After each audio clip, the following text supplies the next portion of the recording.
So hello guys, स्वागत है आपका हमारे यूट्यूब चैनल वुडपेकर स्टोरी में एक और ज्ञानवर्धक कहानी के साथ। तो एक बार की बात है, किसी शहर में एक बड़े से पेड़ पर एक पक्षी रहता था जिसका नाम था सिंदूक।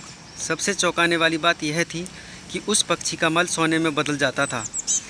यह बात किसी को भी पता नहीं थी। एक बार उस पेड़ के नीचे से एक शिकारी गुजर रहा था। शिकारी उस पेड़ के नीचे आराम करने के लिए ठहरा। वो आराम कर ही रहा था कि इतने में सिंदूक पक्षी ने उसके सामने मल त्याग कर दिया।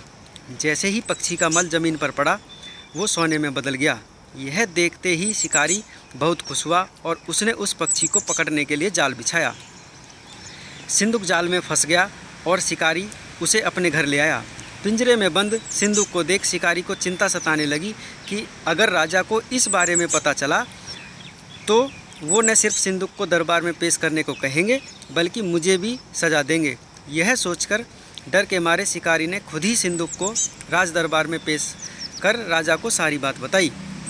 राजा ने आदेश दिया कि सिंदूक को सावधानी से रखा जाए और उसे अच्छे से खाना खिलाया जाए। ये सब सुनने के बाद मंत्री ने राजा को कहा, आप इस बेवकूफ़ शिकारी की बात पर भरोसा मत कीजिए। कभी ऐसा होता है क्या कि कोई पक्षी सोने का मल त्याग करे? इसलिए अच्छा होगा कि इसे आज़ाद करने का आदेश दें।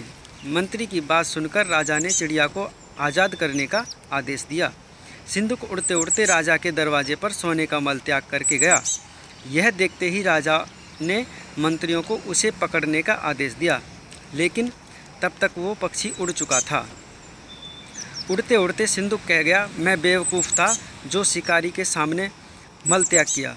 शिकारी बेवकूफ़ था जो मुझे राजा के पास ले गया। राजा बेवकूफ़ था जो मंत्री की बात में आ गया। सभी बेवकूफ़ एक ही जगह हैं। तो हमें इस कहानी से सीख मिलती है कि भाइयों, कभी भी दूसरों की बातों में नहीं आना चाहिए। जो हम काम कर रहे हैं हमें अपने दिमाग से ही वो काम निपटा लेना चाहिए।